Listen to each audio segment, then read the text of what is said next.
Welcome to Belmont Poetry Night. I am Monica Korde, your host and the Poet Laureate of Belmont, California.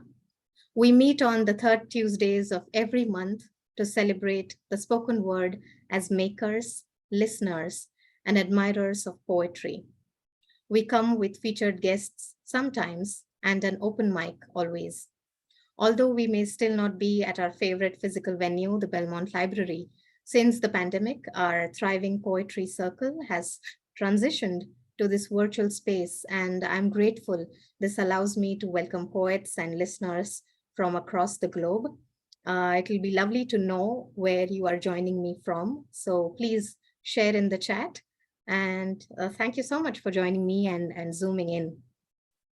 So here we are at the almost the end of summer, and as August still holds that glorious, warm, golden light, it also arrives with a new celebration, recognizing and honoring this month as the American Artist Appreciation Month. With this offering, my hope is to remind ourselves of all artists who are working in a multitude of art mediums, those who are working in solitude and working with, be it painting, photography, theater, dance, music, or literature. This evening is a celebration in praise of the American artists who are creating or have created works of art that show us new ways of seeing, new ways of knowing, and of being. I'd like to open with two works of art tonight that reflect the interconnectedness of poetry and visual art. And if you're thinking a painting and a poem, that's not where I'm taking you. So the world of comics and graphic art has always been a big influence on me while growing, and quite some time back, I discovered this American graphic artist. His name is Josh Newfled, who works in the field of nonfiction comics and as a comic journalist. And on one occasion, he worked with the American poet memoirist Nick Flynn, who often takes up these cross-genre collaborations between his poetry and other art forms. So based on Flynn's poems, Neufeld produced his artwork. And what is fascinating to see is how Neufeld has approached Flynn's poem through his hand-drawn images and reshaped the poem in the context of art. So I'd like to share one of their collaborations tonight. And let me go ahead and share screen to show the image to all of you, the artwork by Josh Neufeld. And while you look at the image, I'll be reading the poem alongside.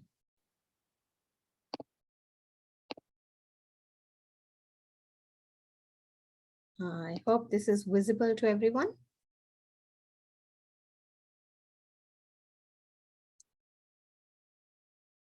All right, so as you can see, it is based on the poem by Nick Flynn, and the poem is called Cartoon Physics, Part 1. And there is a Part 2 as well, but today I'm just sharing Part 1 of it. And the text that you can see overlaid on those images is the poem itself. So although it may not be legible enough for you here, I will be reading it so you can move through the panels and look at the black and white fine details in there, if you can catch those as I read. Cartoon Physics, Part 1. Children under, say, 10 shouldn't know that the universe is ever expanding, inexorably pushing into the vacuum, galaxies swallowed by galaxies, whole solar systems collapsing, all of it acted out in silence. At 10, we are still learning the rules of cartoon animation. that if a man draws a door on a rock, only he can pass through it, and anyone else who tries will crash into the rock.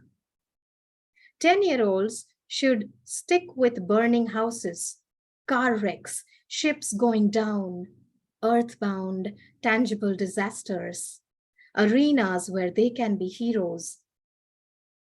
You can run back into a burning house. Sinking ships have lifeboats. The trucks will come with their ladders. If you jump, you will be saved. A child places her hand on the roof of a school bus and drives across a city of sand. She knows the exact spot it will skid, at which point the bridge will give, who will swim to safety, and who will be pulled under by the sharks. She will learn that if a man runs off the edge of a cliff, he will not fall until he notices his mistake. Thank you. So as you can see that it's really interesting to see how interesting this whole collaboration is. Especially when I see a work like this, I find myself on the other side of ekphrasis. To see this creative process immersed is not only refreshing, but I love to see how poetry comes into focus. And through Neofled's minimalistic art, I feel we enter Flynn's poem in a more organic and profound way. Let me go ahead and stop the screen share now.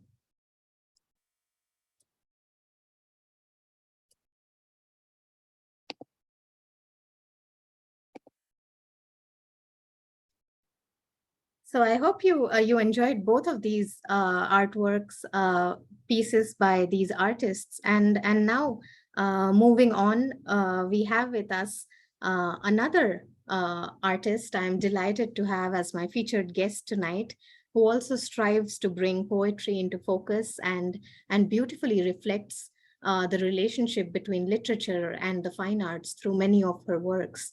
I'd like to welcome the gracious and multi-talented poet and visual artist, Sandra Anfang. And before we take this conversation about poetry and art further, I'd like to give you all a snapshot of her work in the field of poetry. Sandra Anfang is a California poet, teacher, and artist. Her poems have appeared in numerous journals, including Rattle, the New Verse News, the MacGuffin, and Spillway. She's won many awards, most recently in the Ina Coolbrith Circle Poetry Contest, the Soul Making Keats Contest, and the Poets' Dinner Contest. One of her haiku took second place in the San Francisco International Haiku Contest. Her poetry collections include Looking Glass Heart by Finishing Line Press, 2016, Road Warrior, Finishing Line Press again in 2018, and Xylem Highway by Main Street Rag in 2019. Kelsey Books will publish her new chapbook, Finishing School, in early 2023. She's been nominated for a Best Short Fictions Award and Best of the Net and a Pushcart Prize. Anfang is founder and host of the monthly series Rivertown Poets, established in 2013, and she's also a poetry teacher in the schools. And the stage is all yours. Such an honor to have you, Sandy. Thank you so much, Monica. It's great to be here, and I so appreciate the invitation. And I'm thrilled to see so many poets I know in the audience, as well as some people who are new to me. So that is great. All right, I will start with a couple of poem of summer. I love summer. August is my favorite month. And about this time of summer, I'm really greedily holding on to the last strains of summer, not wanting it to end. So this poem is called County Fair, a Pantoum. And I've always loved the county fair and actually did get to go to the Sonoma Marin Fair finally this year, and that was a thrill. This poem tells a mostly true story. We sat on the edge of our folding chairs as the carnival hypnotist tested each subject.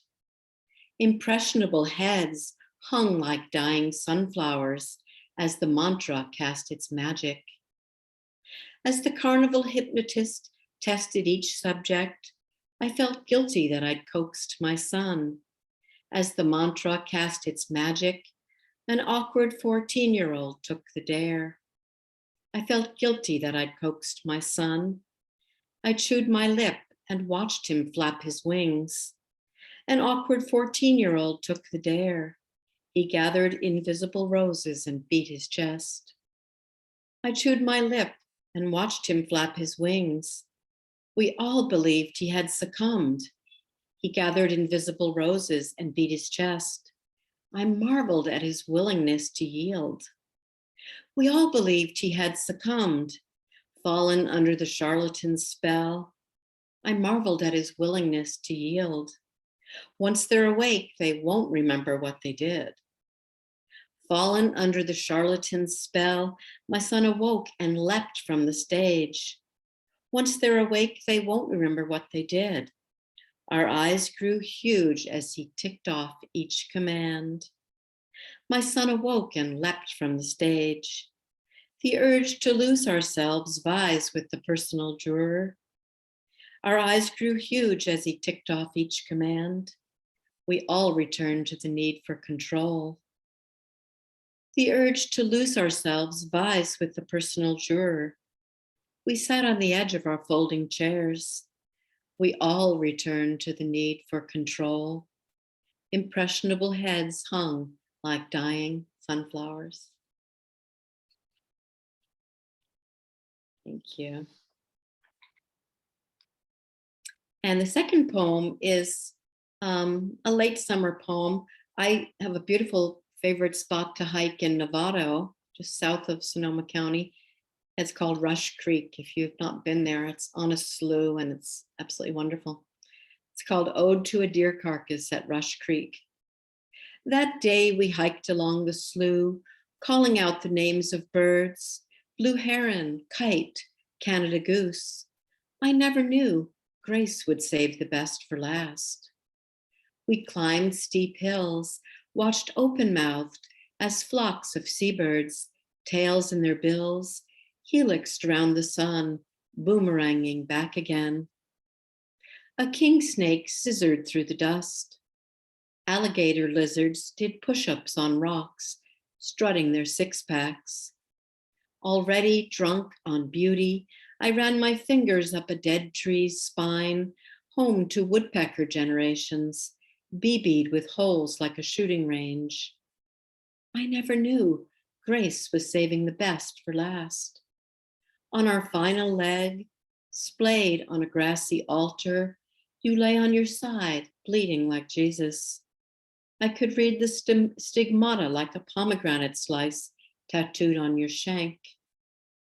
Twin priests dipped their lusty beaks into your open chalice, stooping to drink your holy wine, the black feathers of their vestments lifting in the light wind. I wanted to stop their feeding long enough to close your eyes. Already I missed your thick hooves clomping over asphalt, your lightning leap over the stunned fence. Oh, lucky me. I got to bless your body in its ripest suit of flesh, a life of forage shut and bound like an ancient tome where, pressed between thick leather covers, grace had already penned your obituary. Thank you. Gorgeous poems there. What opening poems, Sandy. Thank you so much for sharing. You're welcome. Thank you, Monica. They're quite amazing. And I was thinking of one of your online introductions, which mentioned that writing for you is is equal parts play and work, and a kind of waking dream. So the poems that you just shared, it seems they are prompted by events in your waking life, of course, but I'm intrigued by the dream-like vision that they invoke. And I'd like to go back to both of your poems and just quote a few lines from them.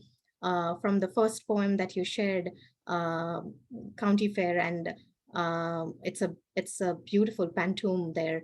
And these lines that struck chord with me: we all believed he had succumbed, fallen under the charlatan's spell. I marveled at his willingness to yield. Once they are awake, they won't remember what they did. And this line repeats again in the next one: once they are awake, they won't remember what they did. It takes me back to the dream-like vision I'm talking about. Mm. And then again in your second piece, which is absolutely gorgeous, you mentioned that it came from a hike that you were at, and these lines, I quote from them. Twin priests dipped their lusty beaks into your open chalice, stooping to drink your holy wine.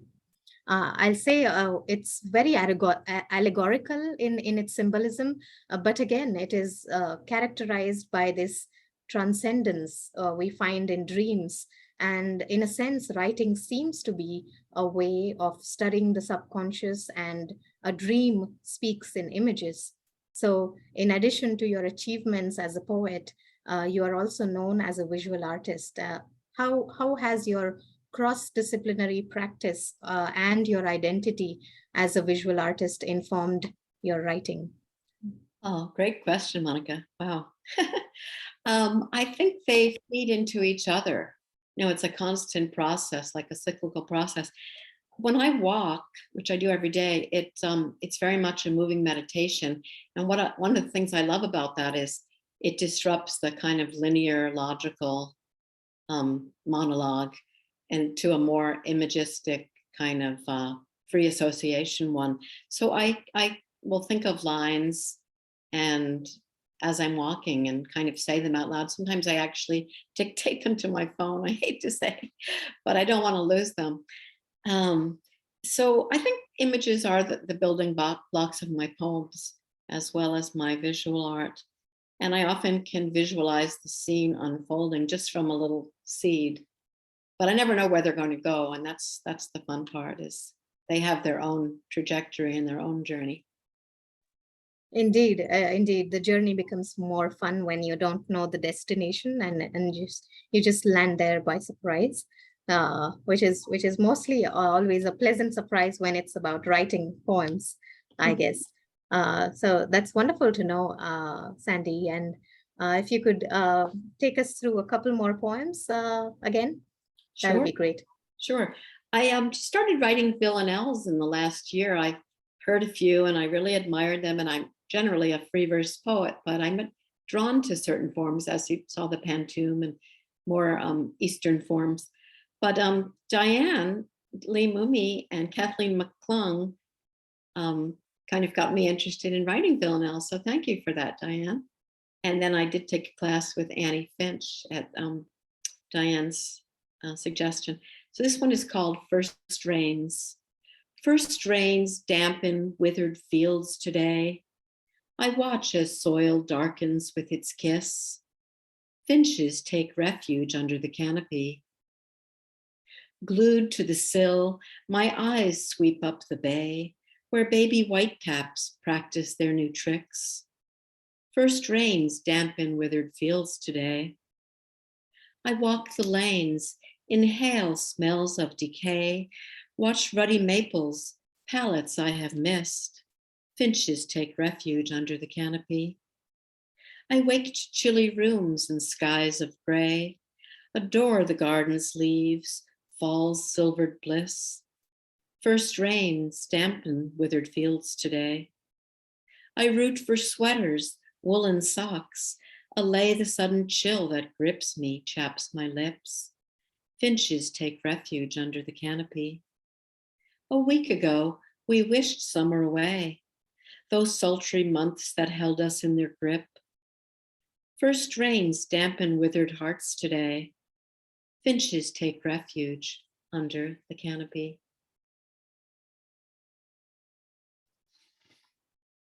Thank you. And the next poem comes from my collection, Road Warrior, which is all poems of place. I was lucky enough when I was an undergraduate to go on a summer archaeological dig. I was an anthropology major, but not archaeology specifically, and it was just summer school. I had to pay for the privilege, and it was wonderful, and in every way, culturally and physically, came out of it very strong and muscular. So this called These Bones. And the site we were working on was the Hopewell Indian site that spanned 2000 to 6000 BCE. So it was quite an ancient site.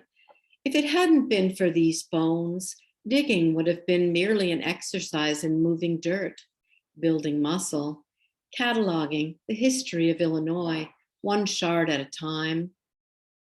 Down through the ages we dug on a dream elevator, past rotting carcasses, the mute bodies of horses and pigs in freeze-frame poses, down to the catacombs. How would it feel to be caught in the maelstrom as the plow turned us under? If it hadn't been for these bones, we'd have continued dancing delicately around features, traded our shovels for dental picks when the soil changed color. If it hadn't been for these bones, we'd still be sending snails to the carbon dating lab, swilling green beer in that clothesline backwater, learned who was sleeping with whom at red checkered tables in the this and that over fried catfish baskets. Artifacts were our talismans. I remember the heft of a stone axe in my hand, the thrill of a plumb bob. I pictured the Hopewell lowering them into the river to snare the same fish we deboned at Sunday dinners. If it hadn't been for these bones, I'd have done it all again, made the alchemic leap from soft city arms to muscled grit, tasted the sweat and curses, tedium and awe, clamped them in my teeth like gold, testing for malleability. Everything changed when the shovel grazed a texture unlike any I'd sensed before, soft yet solid, the holy grail of my 19th year under my pendulous jaw. The skeleton flashed an idiot grin, sprawled among the rubbish, draped in drunkenness. If it hadn't been for these bones, I'd have stopped carrying the worn notebook from 1971, stopped pulling life from the scene like rabbits from a top hat for my students with their impassive eyes down through the deep midden of years.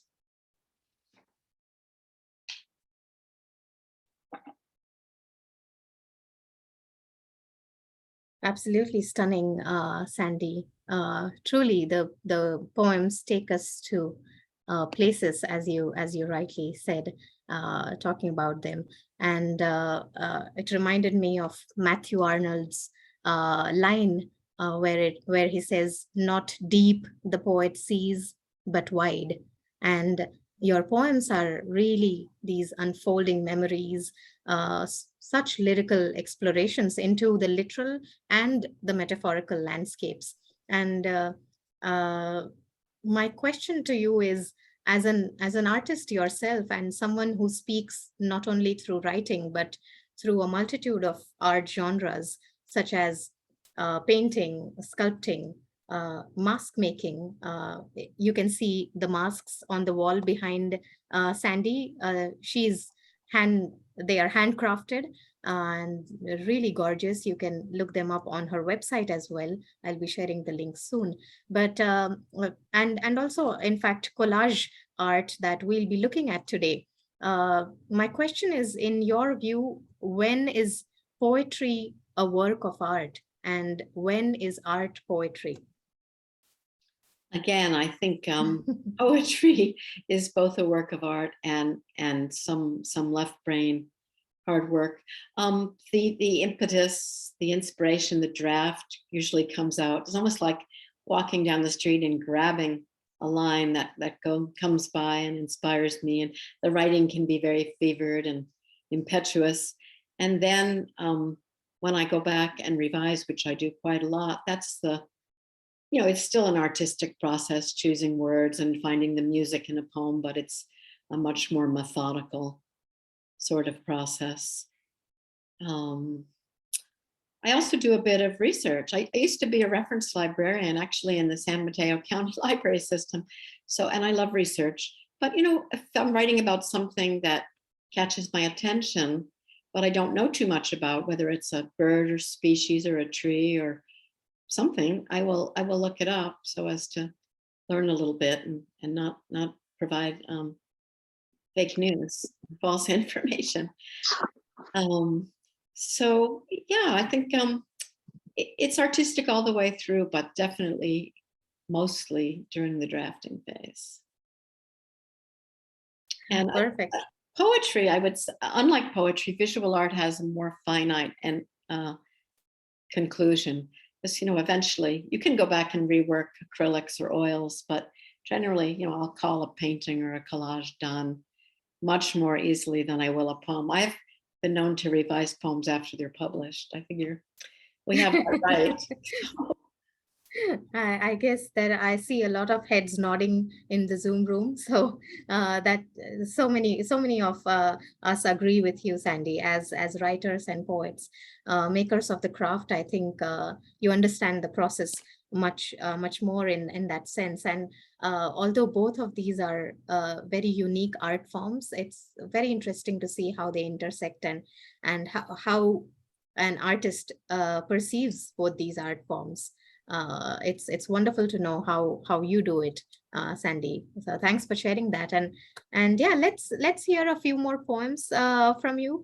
And if you can also just take in any art inspired poems that you have, so then we can also look at some of your collage and painting artwork. Okay, yeah, I do have a few of those. Thank you. Shall I keep going with the ones I sent you? Yes, please. Okay. Absolutely. But because they're all pretty visual. This one is about a hike on Thanksgiving, day after Thanksgiving, Black Friday, where I always boycott shopping. It's just not my thing. But Black Friday, this is published in Xylem Highway. While families bleed their wallets at big box stores, my son and I flee to the forest. We visit our favorite campsite, walk the plank bridge, gamble in the puckers of the tunnel tree.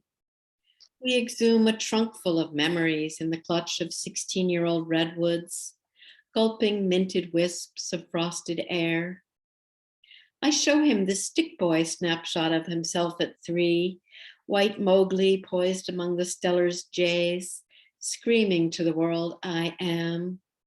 We commune with white-tailed deer and wild turkeys, visit the dammed up creek, our former swimming hole, closed for the season or lack of interest. I ask if he'll pose again inside the tallest tree and flower at the ease of his ascent. Pointing the camera towards its black-green limbs, I catch a penumbra of cross-hatched light, beaming bands of magenta, teal, and gold, framing him like a pale pieta in a simple village church.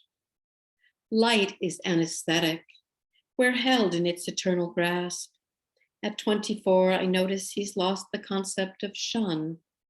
The day marries us to a new groove.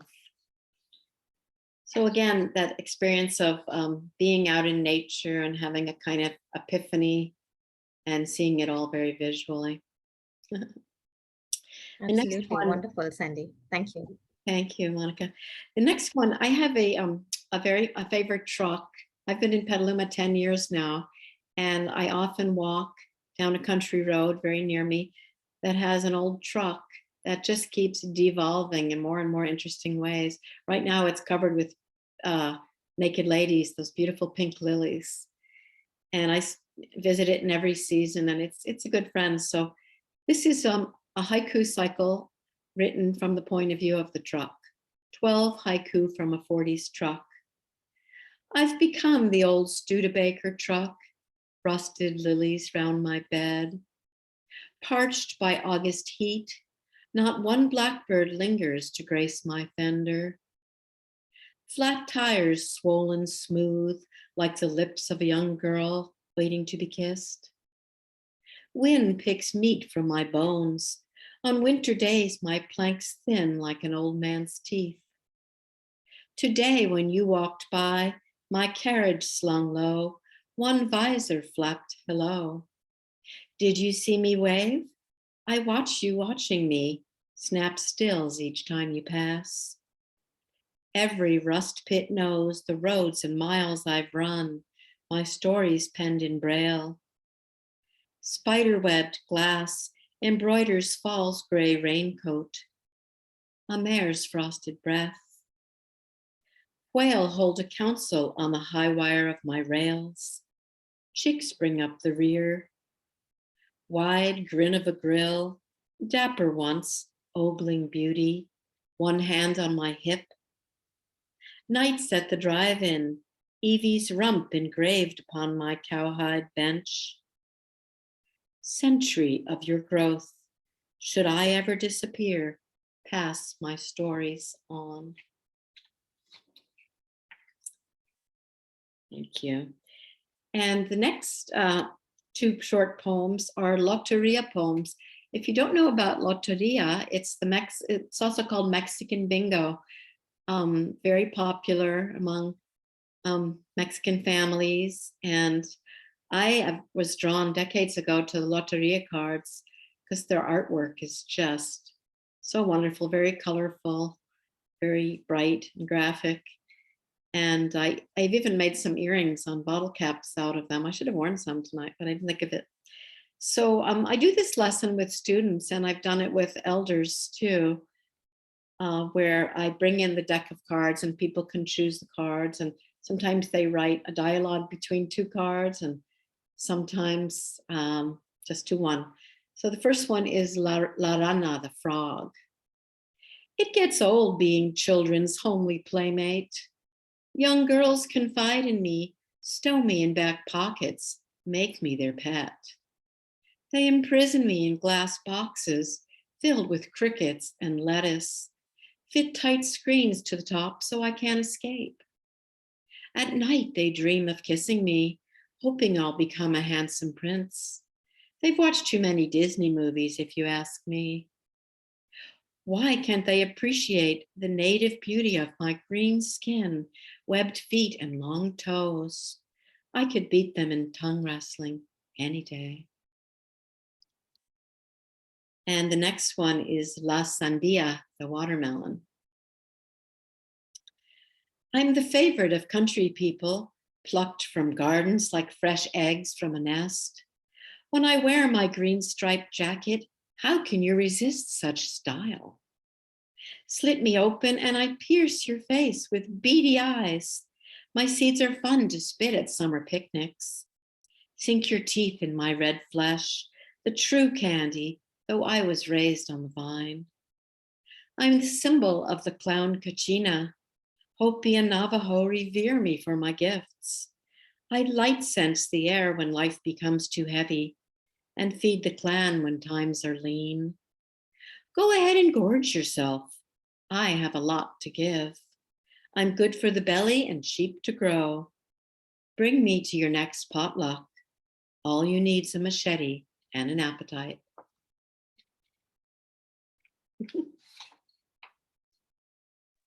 Extraordinary, Sandy. I love those poems, and the last two Loteria poems, they are so amusing and fun, really entertaining as pieces itself. And it's wonderful to see how different artworks have inspired you. And I remember the haiku cycle that you've written. It's a sketch, right? That you did of the truck. I have done several sketches of the truck, yes. And watercolor. Okay, so yes, I remember seeing one of those then. Uh-huh. Perfect. And paintings too. Mm-hmm. Yeah. So yeah, looking at these poems, and let's go to your own artwork and take a look at some of the collages and paintings that you shared with me. Okay. So you can just I'll share my screen and you can take us through each of them as we move on.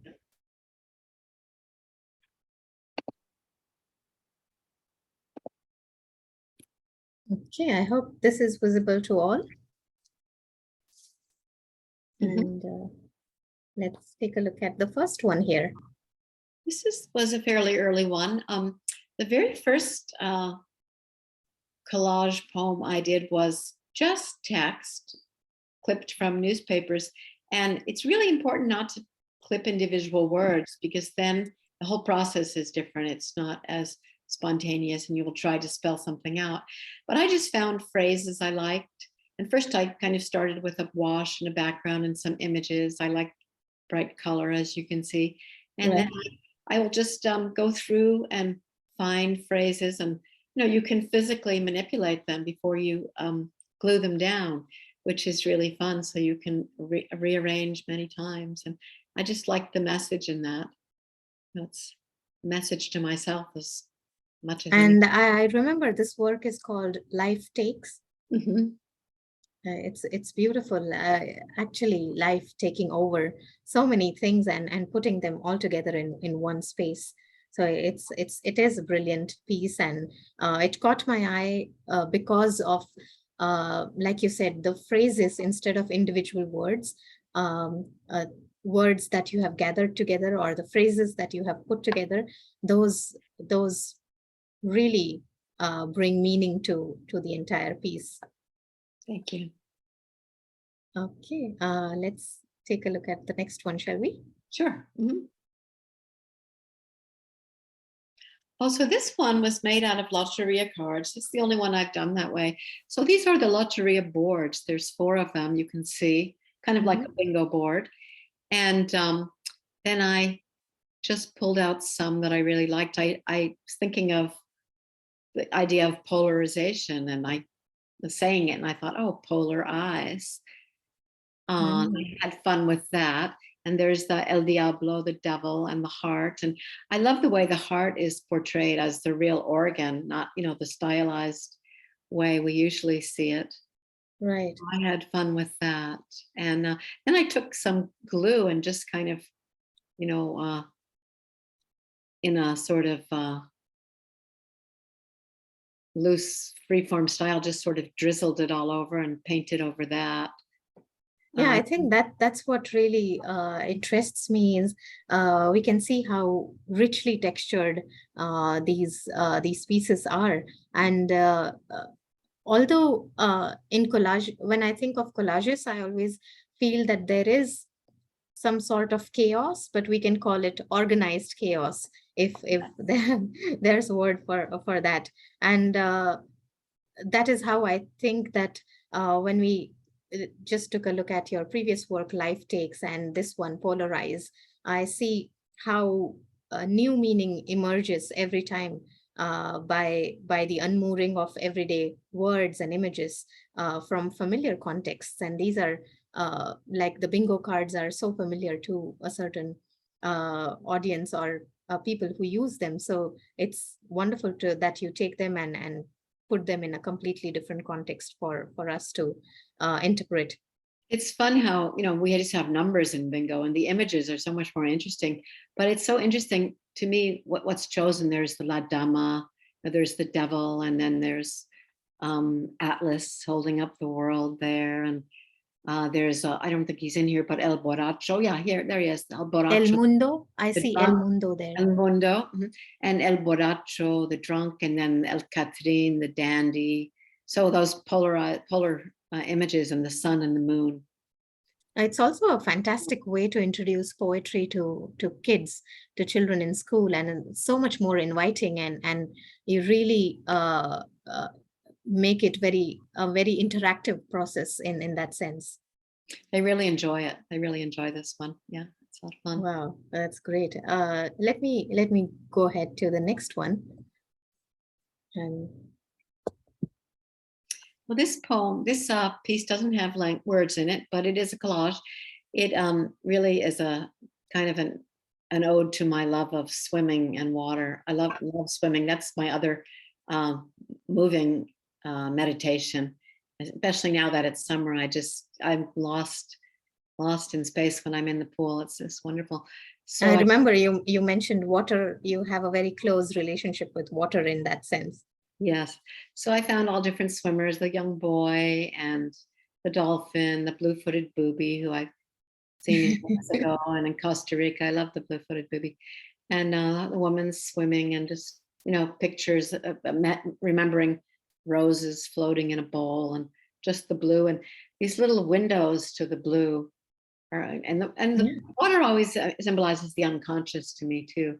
So I like that we kind of have to look through the red to the blue that's there. Exactly. That's exactly what I was going to remark about, that you have titled the piece as In the Swim, and it also has these reflections, and it takes us to the water, but then majority of it, what you see, the bold colors, the use of color is red. So did you have something in mind when using the red as a color I think against the just blue? on a red kick that summer. I did a few collages with red backgrounds. I really like red.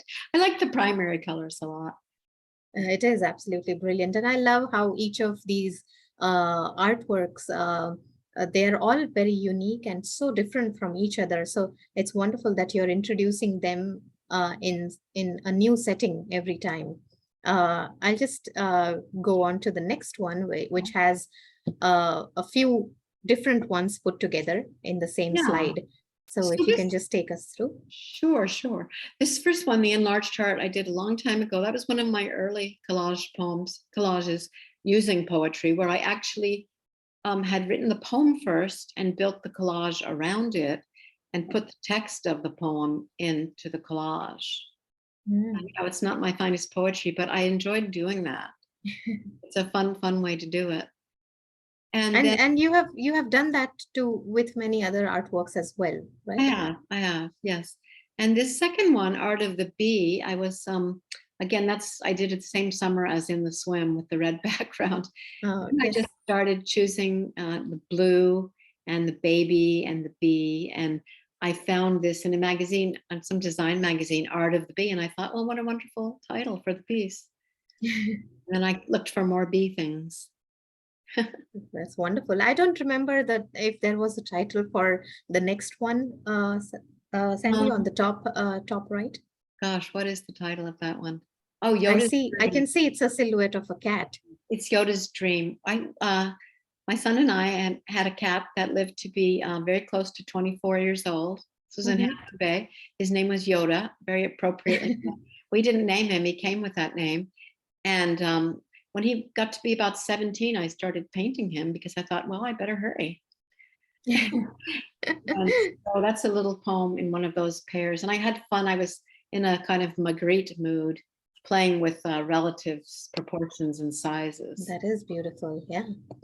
And I love the primary colors again that you've used in there. Thank you. And the bottom one is a collage that's done on a map. I also used it for a postcard for an art exhibit last year. So I sent you that one. I think it just was, the colors were better than the one without the text. But the background is maps. And then they're actually ravens, but I had to call it As the Crow Flies. You had to call it, the poet in you had to call it the crow. Yeah. But all of these are absolutely amazing, Sandy.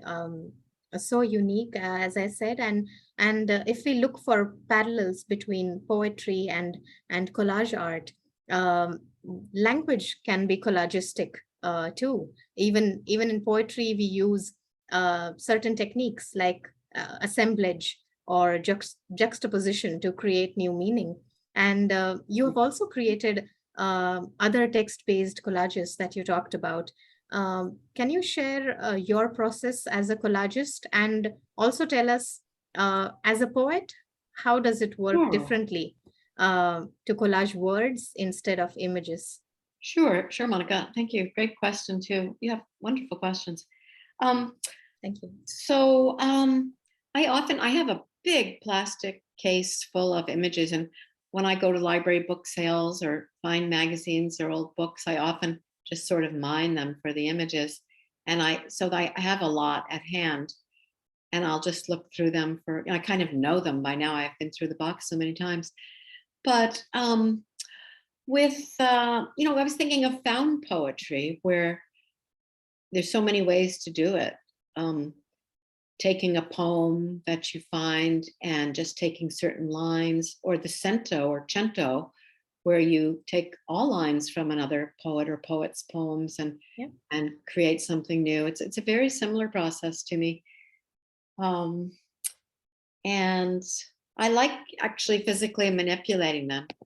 I enjoy that, whether it's um, in visual art or with poetry, because as I said, I've physically done it. I've done a what's it called, a an altered book, where you take Wow. text and use collage in with it.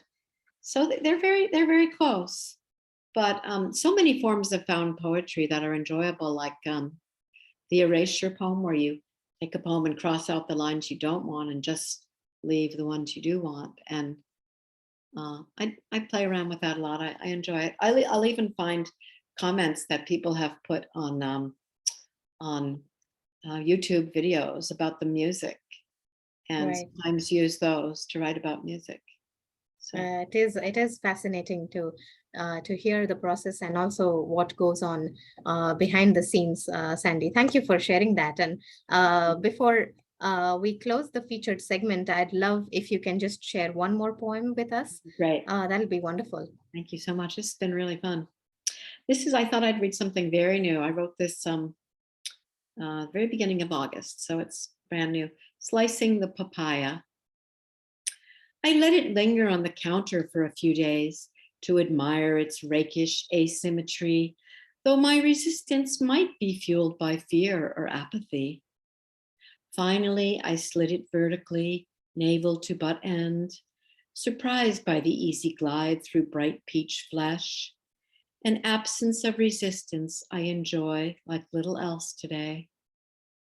I pull the halves apart and gawk at the cache of fat black stones, winking up at me, dark capers hoarding secrets.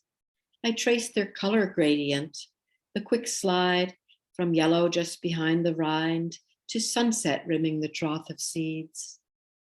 This morning, I don't feel the old familiar nausea this dense cluster always brings. I recall the day my uncle's knife exposed a bellyful of roe in the outdoor sink on my first bass fishing trip. Some primeval fear of swarming pressed into my brain by early scenes of writhing maggots, spider eggs. All that dark immediacy is strangely absent now. Maybe we're too far gone for horror, our hearts already sealed and numb against the bloodshed on our screens, frames of gunmen casing shopping malls, felled kids in classrooms, the daily casualties of war, like firestorms devouring trees and towns. I pause to bag the image of each glinting seed before I scoop the glut and pitch it to the compost bin. Species proliferation makes a pit stop on my tongue. I carve the perfume cubes of orange flesh, toss them in a dish and add green grapes, then wash this thought stream down with a cup of strong green tea. Thank you for listening.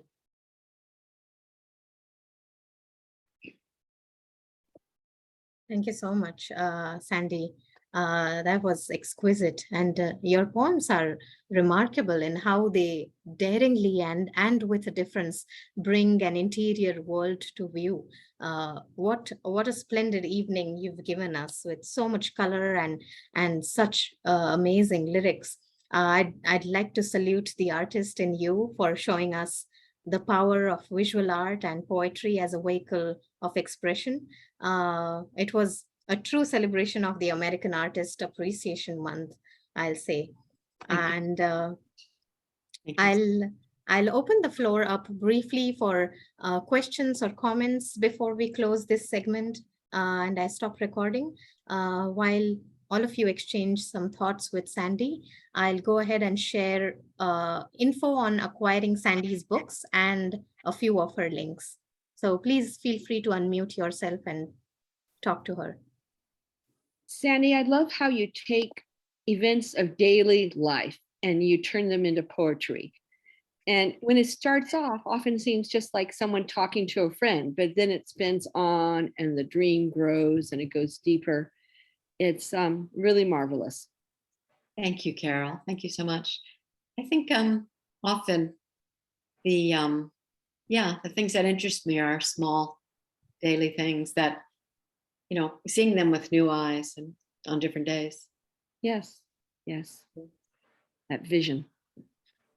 Thank you, Sandy. It was a wonderful reading. Unfortunately, I missed a chunk of it because my computer just died in the middle, but I'll catch up with it on YouTube afterwards. But it was everything I heard was marvelous. And Thank you. Who's speaking? I can't. this is Phil. Oh, thank you, Phil. I thought I recognized your voice. Yeah, no, and I thought maybe for year one, maybe you could call it as the corvid flies, since both the crow and the ravens are both corvids.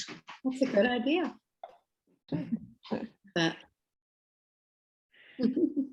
Well, Sandy, I want to say that I'm so blown away by your ability to have the whole time you're reading, I'm filled with pleasure, but you're also connecting with the sort of deeper, darker side that your images are bringing and the metaphorically into the work. So that's a great accomplishment. I really appreciate that. Thank you so much.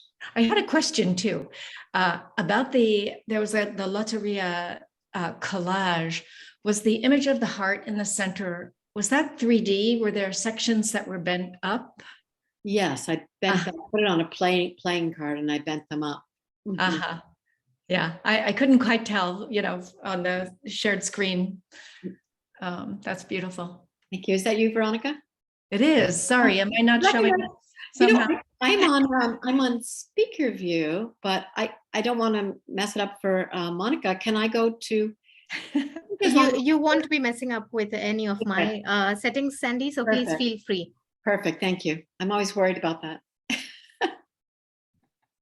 Sandy, it's Toby. Hi, Toby. I just loved the richness and variety of both of your responses to things and of the work, both the poetry and the visual work. And you know, as someone who also does other kinds of things besides poetry, I was very interested in your remarks about process, you know, and what the lines of connection meant to you. And I was really taken by the variety of what you do and what you see, and it's lovely. It was really beautiful. Thank you very much.